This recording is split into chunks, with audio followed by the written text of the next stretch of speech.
This lecture is called A Short History of Economic Thought. We're going to explore in an almost haphazardly concise manner the most notable attributes of the historical unfolding of the market-based economic tradition as we know it. And while we could go back thousands of years in such an analysis, we'll be focusing mostly on the most relevant, causal, influential ideas emerging from the 17th to the 20th century. As an aside, even though this will likely be the most boring presentation you hear today, I personally find economic history incredibly interesting because it's really a history of perception. If you were to ask a Neolithic or pre-Neolithic hunter-gatherer what their economic model was, if they could even conceive of such a thing, it would likely have something to do with strategic harvesting around seasonal periods of earthly regeneration, locating optimized yields, tactics for physical storage, and the like. Today, of course, things have become much more complicated. Yet, we should not be intimidated by modern economics, regardless of how sophisticated it may appear. In fact, I would say that our current practice originated in exactly the same way all the other practices did, with people basically just making stuff up as they go along, based around apparent evidence that seems to make sense, with usually a grace period of sorts before the inevitable fallacy of certain assumptions surface through negative consequences. As a final introductory note, I would like to set the tone by stating outright that the vast majority of what we call economics, as it is presented in universities and financial circles today, is really an outdated, irrelevant, and increasingly detrimental form and system when it comes to the actual maintenance of life on the planet Earth. It's life-blind is a great term. There is no structural recognition of any basic natural law processes, principles of earthly sustainability, public health factoring, and the like. In the view of the market, these are externalities. And in the millions of pages of mainstream economic theory printed from the 17th century onward, you will likely find not one sentence about the natural technical processes that actually create and assist in meeting human needs, the sociological importance of meeting those needs for social stability and invariably public health, generating optimized industrial methods to ensure overall efficiency, or anything of such. To paraphrase economist Thorstein Veblen, who will be mentioned again in a moment, a prominent historical figure, there are really two systems at work. There's a business system, and there's a technical or scientific system. The business system has, again, no active recognition of the technical system, hence the natural science behind it. And it works in the modern era to now perpetually sabotage, in the words of Veblen, our scientific capacity and possibility due to its outdated, narrow frames of reference. The point being that true economics can only be understood within the context of physical science, and the traditional market logic has been backwards in its orientation, with most everything centered around short-sighted, subjective intuitions, mostly having to do with human behavior and human nature. Pre-capitalism. Medieval feudalism, which spanned roughly from the 9th to 16th centuries, was a system of mutual obligations and services going up and down a set social hierarchy, with the entire system essentially resting on an agricultural foundation, an agrarian foundation. There is great speculation with respect to what happened in Europe to transition out of feudalism, but technology appears to have played a major role, as it has, in fact, with virtually every major social shift. Advanced agricultural transport, enhanced regional trade, better connecting different settlements, facilitating the development of markets in more regions, generating an increasingly more prominent system of merchants, a merchant class, if you will, were the artisan producers of the medieval period, which were prior to the point of sale for the most part for their goods, began to more frequently sell wholesale to these merchants who went afar and retraded for profit. This commercial expansion around the late 16th century helped facilitate what is now retroactively termed mercantilism, which operated in Europe up through about the late 18th century. Mercantilism has many definitions these days, depending on who you ask, but it essentially is characterized by state-driven foreign trade monopolies to ensure what they called a positive balance of trade. In short, it was a powerful collusion between the state and commercial industries. And a notable characteristic of mercantilism, something that carries over to this day, was the large amount of national conflict because of the restrictions and protectionist policies put forward by different nations. Economic warfare, in effect. And it was in this overall environment in the late 18th century, Adam Smith, one of the most well-known economists with respect to market theory today, wrote his classic text, An Inquiry into the Nature and Causes of the Wealth of Nations. In this, he writes an extensive criticism of mercantilism, advocated instead a form of trade and interaction which was to operate ideally without national coercion and restrictions of the state. And while many of us might criticize Smith today for his short-sightedness, as I will discuss more so in a moment, we should realize that it was an important move in the evolution of economy and the development of civilization. The free market, as it is termed, opened the door to a kind of immature, unstable, yet creative experimentation, facilitated in truth by the parallel growth of science and technology. However, as with lots of creative immaturity, as we might see in young children, such active behavior does not necessarily constitute responsible or sustainable behavior, as we will discuss. So to quickly generalize this evolution, from the Middle Ages, we went from a rather static, localized agrarian society with a strong social order and hierarchy to further advancement of technology, more expansive trade, communication, and commerce, furthering an ever-increasing merchant class which simultaneously reconsolidated nation-state power. And then from Adam Smith onward, we find a slow, subtle breakdown of protectionist trade techniques occurring, both domestic and international, working to, in theory, promote the freedom of the producers and hence the freedom of society itself, with what is now abstractly generalized as the free market or free market capitalism as it worked out by the mid-19th century. Now, what's important to understand here is the apparent shift of the power center itself, a move from large-scale state economic control to so-called business or personal freedom. The problem, however, is that the state economic interests and corporate business interests are one and the same. All we have done in this overall process, in effect, which again was indeed helpful to a certain degree as it expanded our capacity, was go from state control of business to now business control of the state. Today we live in an advanced manifestation of this with the advent of what could be deemed the corporate state, where business interests hold final decision-wielding power at every turn, with, gesturally speaking, the elitist kings and nobility of the feudalist period redefined, behind the scenes, of course, in the form of a constituency of financial and corporate powers. In other words, while change did arguably occur for the better in very basic ways, it has only occurred within a very rigid, locked framework of class elitism and power allocation that is indeed based on the same basic underlying elitist philosophical worldview. Capitalism. Before we delve into the psychological and sociological assumptions that underlie the socioeconomic condition we endure today, let's quickly review the core characteristics structurally of the free market capitalist system. 1. Market-based production distribution. Commodity production is based around interrelationships that usually do not involve direct personal interactions between producers and end consumers. Instead, supply and demand is mediated by a mechanism called the market, using money. 2. Private ownership of production means. Society grants to private persons the right to dictate how the raw materials, tools, machinery, and buildings necessary for production can be used. Number 3, decoupling of ownership in labor. Capitalists, by historical definition, own the means of production, but yet have no obligation to contribute to production itself.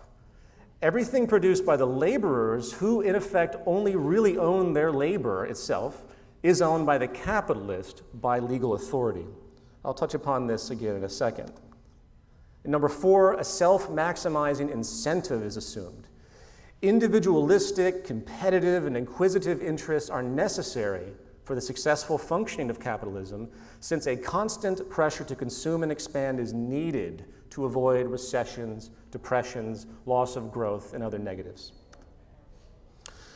Underneath the surface of these 4 characteristics are essentially 6 fundamental premises, and we will talk about these in pairs as they relate. Property and the labor theory of value, utilitarianism and the utility theory of value, the invisible hand metaphysic, and the conclusion that classes imbalance and suffering is inevitable. If everyone in this room can understand the failed intuitions, truncated frames of reference, and general fallacy of these 6 concepts, as they are defended by proponents today, you will be able to break down pretty much every PhD economist's arguments in support of the current model. Property and the labor theory of value. Property and function is a basic intuition found throughout all of human society, based around a territorialism of sorts that can also be found, of course, across the animal kingdom in general. The argument isn't the obvious necessity to be secure with our means and tools of survival, recognizing that protection has been needed as we evolve out of these long periods of scarcity, hence the generation of constant conflict. The problem is the application of the theoretical concept of property itself, its value assessment, and how it is rationalized in and put in function within the internal logic of the capitalist system. Now, I could say a great deal about the sickness of our property culture today, as fueled by the consumption ethos pushed like a bad drug. But that will be for another talk. However, let it be said that property as a means of useful function is viable. Property as a unit of vanity and social status is an underlying social distortion, which, when extrapolated in its effects, as quaint as it may seem, is extremely destabilizing. Philosopher John Locke, who died in the early 18th century, published a highly influential book, The Second Treatise of Civil Government, in 1689. And in chapter 5, Locke expresses his view regarding the origin of property, which is carried over in one variation or another into modern free market economic theory as we know it today. As was natural to that period of time in Europe, Locke's premise for defining property was derived from a Christian perspective, stating, God gave the world to men in common, but since he gave it to them for their benefit and for the greatest conveniences of life, they were capable to draw from it. He can't have meant it always to remain common and uncultivated. I don't know about you, but I always enjoy it when humans redefine what God actually meant. In short, Locke states that property is created when a person mixes his labor with it. The logic being that the labor energy put into the making of a good must naturally be the property of the person performing the task, and hence that property labor is transferred into the good itself. So God put stuff on the earth in common, we attach the right of property to it because we are mixing our labor with it, and then we use it for our purposes. Fair enough. Adam Smith clearly agreed with Locke's labor-based property definition and later applied this logic to what could be termed the labor theory of value. The labor theory of value suggests that the labor put into the creation of something not only assigns ownership or property, it also determines in part where its value or exchange value is sourced. He states, labor was the first price, the original purchase money that was paid for all things. It was not by gold or by silver, but by labor that all the wealth of the world was originally purchased, and its value to those who possess it. David Ricardo, a firm disciple of Smith a generation later, very influential, reinforced the same basic idea, stating in mild variation, possessing utility, commodities derive their exchange value from 2 sources, from their scarcity and from the quantity of labor required to obtain them. He continues with the logic. If the quantity of labor realized in commodities regulates their exchange value, every increase of the quantity of labor must augment the value of that commodity on which it is exercised, and every diminution must lower it. However, there's a problem here. If we are to respect these rules of property, value, and such attainment, how does money fit in? How does money serve as both a store of value and a medium of exchange when, in effect, its value attainment has no causal connection to anything related to human production? We just decide it has value and put it into circulation. Money, whether on the gold standard or fiat, is completely decoupled from the process of value and property creation.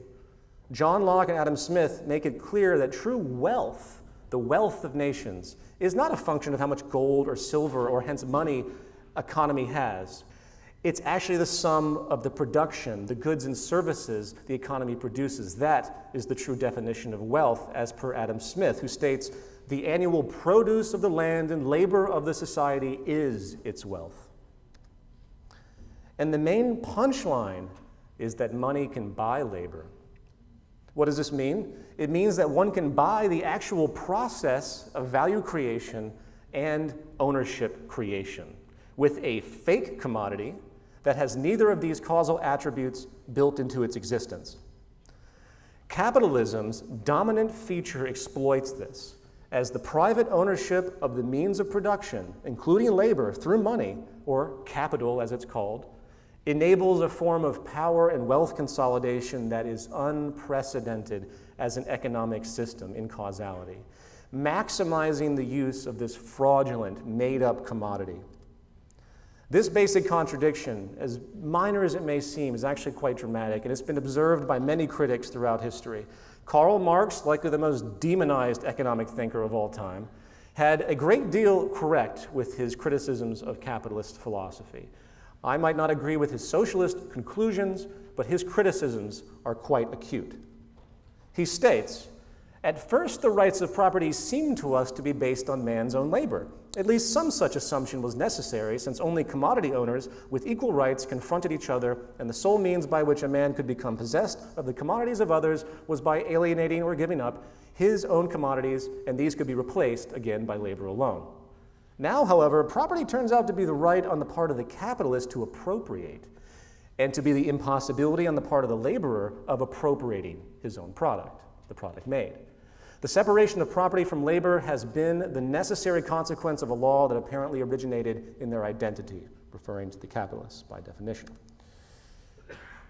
Economist Thorstein Veblen, and a brilliant sociologist, perhaps my favorite social critic, also rejected the idea of private property and that it was a natural right, often expressing the absurdity of thought again that leads what he called absentee owners, the owners that don't do anything, to claim ownership of commodities produced in reality by the manual labor of others, highlighting again the irrationality of the long-held principle that from labor comes property.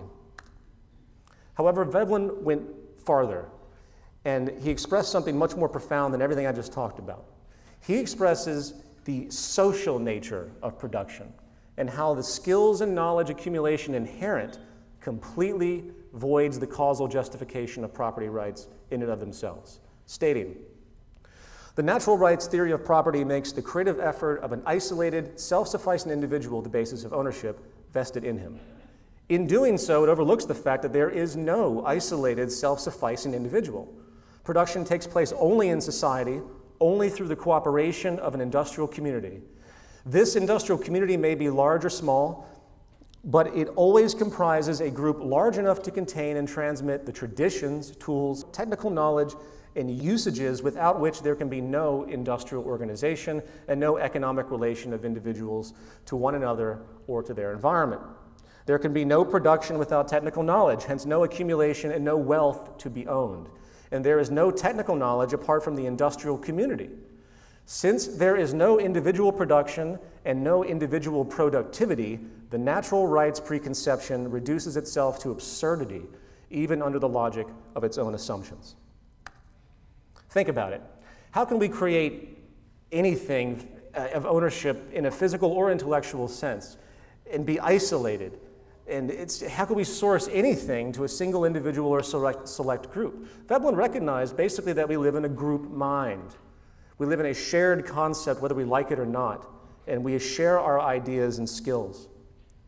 And you know, this rhetoric today we hear, it's very common in the right, in the conservative circles.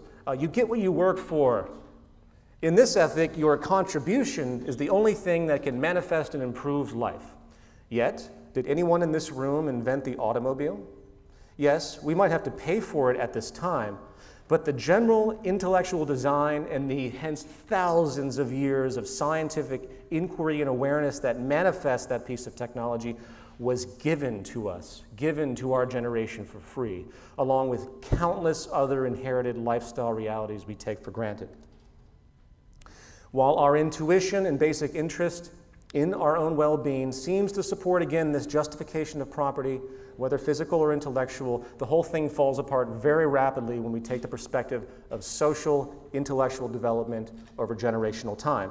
So the next time someone tells you that you only deserve what you work for, tell them to go find a new earth, reconstruct the entire edifice of human civilization as we know it from the ground up, inventing everything as they go along, and only then will they deserve to have such things as a cell phone, mathematics, air conditioning, modern medicine, or the like.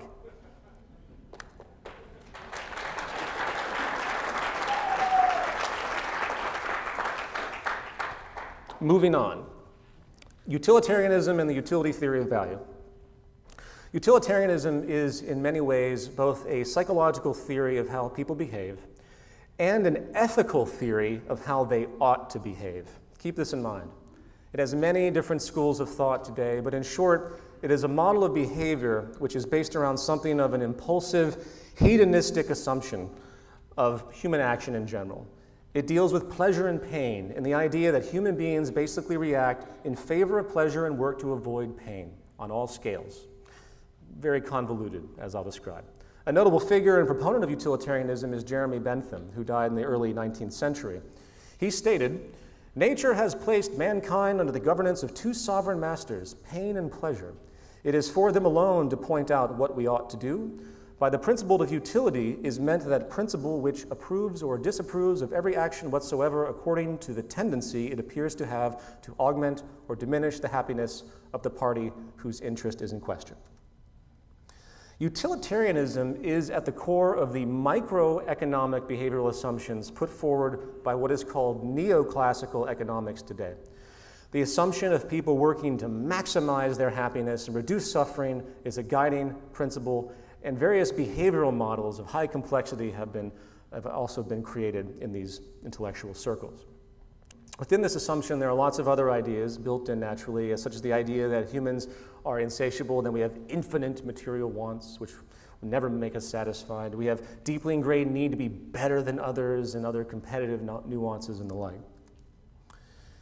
However, before we address the obvious problems with these assumptions, it's important to point out what utilitarianism as a behavioral model and eventually as a model of value actually accomplishes. With the labor theory of value, the workers in a capitalist institution were simply another good to purchase, with value basically extracted systematically. However, as the relationship goes, the more workers are paid, the less profit is available for the owners. This is basic cost efficiency stuff you hear about in Economics 101.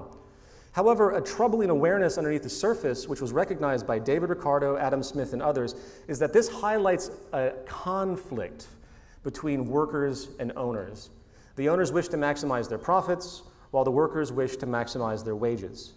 David Ricardo made this very clear in his writings, and that the interest of workers and capitalists were always opposed, quoting, "If wages should rise," he often said, "then profits would necessarily fall." Now, this, of course, is quite true without dispute, but it's extremely inconvenient for those who really wish to believe capitalism is a system of social harmony.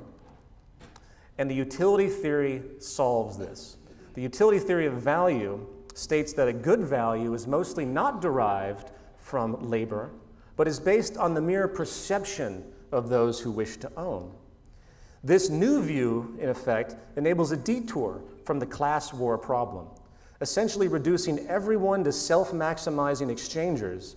And since everyone is exchanging on their own hedonistic behalfs and their gleaming self-interest, they are all operating in an abstract, equal playing field in some bizarre philosophical logic. I'm not kidding, this is an historical defense. Marx, of course, in all of his general belligerent glory, was very aware of this strange logic and stated, "Indeed, insofar as the commodity of labor is conceived of only as exchange value, and the relation in which the various commodities are brought into connection with one another is conceived of as the exchange of these exchange values, then the individuals are simply and only conceived of as exchangers. As far as the formal character is concerned, there is absolutely no distinction between them. As subjects of exchange, their relation is therefore that of equality."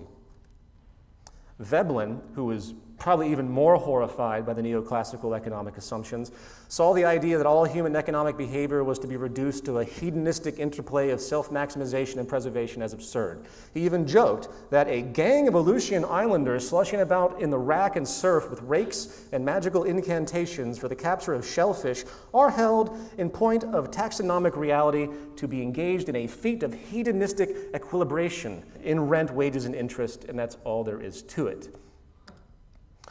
In the end, the problem with utilitarianism is that the distinction of what constitutes pleasure and what constitutes pain is not only utterly subjective, it is only predictive in the context of the most impulsive and short-sighted reactions. It is an apt recognition because, again, in the competitive market model of economics, this tendency is actually clearly reinforced. It reinforces this impulsive short-sightedness structurally all the time. For example, a corporation might not want to suffer the financial pain of proper disposal of toxic byproducts, so they dump it into the river next to the plant. However, when those local people go home to their families and turn on the tap water, not knowing that this river leads to a reservoir to which their water is sourced, they are going to suffer a great deal of pain in the long term due to cancer and other health problems that would result. I hope that is clear, as this perspective is likely the most dangerous of all perspectives in modern economic thought. The selfish self-maximization of utility as an assumption of behavior leads only to short-term pleasure at the expense of long-term suffering. The invisible hand, suffering, and class war. As a final set of premises, let's now examine the metaphysical notion of the famed invisible hand and the basic historical assumption of immutable class imbalance and human suffering. Returning to Adam Smith, it could be argued that his most notable contribution to the philosophy of capitalism was his general suggestion that even though individuals might act in a narrow, selfish manner, there was what he called the invisible hand at work that secured a positive social outcome in the long run. He stated, "As every individual therefore endeavors as much as he can both to employ his capital in the support of domestic industry and so to direct that industry that its produce may be of the greatest value, every individual necessarily labors to render the annual revenue of the society as great as he can.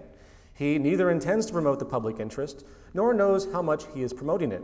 He intends only his own gain, and he is in this, as in many other cases, led by an invisible hand to promote an end which was no part of his intention. By pursuing his own interest, he frequently promotes that of the society more effectually than when he really intends to promote it." This nearly religious ideal had a powerful effect on the post-Smith era, giving, in fact, a very socialist vindication for the inherently self-maximizing, arguably antisocial behavior common to capitalist psychology. Implying a basic utilitarianism as well, under the surface of this is, of course, a glaring paradox. Smith considered the laissez-faire, or completely open form of capitalism, as the highest mode of socioeconomic operation, stating that it was a system of natural liberty, and every man, as long as he does not violate the laws of justice, is left perfectly free to pursue his own interest his own way and to bring both his industry and capital into competition with those of any other man or order of men.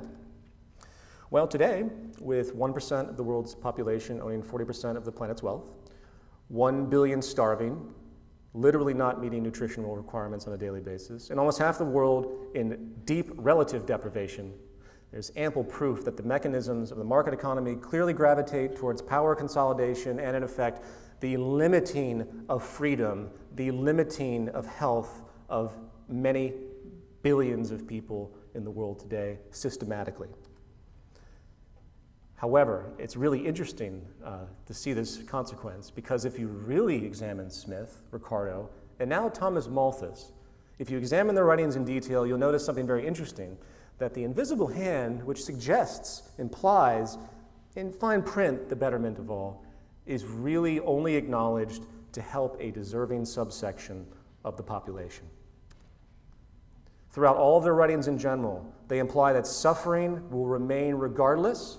And in the case of Ricardo and Malthus, they actually emphasize not helping the poor in some cases, as it only gives them false hope in the long run. The term naturalist fallacy can be applied here, as these thinkers were taking taking their intuitions about the limits of society and assuming they were empirical, just as they did in the Bible. And while we do not hear much about Malthus these days with respect to his incredibly incorrect population theory, which stated, among other things, that it was a law of nature to have rich and poor, along with the inevitable consequence of increasing reproduction as wealth increased, implying that the poor must exist or be repressed, since the carrying capacity cannot possibly handle everyone maintaining a quality standard of living as he knew it then. And these theories, unfortunately, still underlie the very core ethical assumptions pushed forward by the market economy's basic social approach today.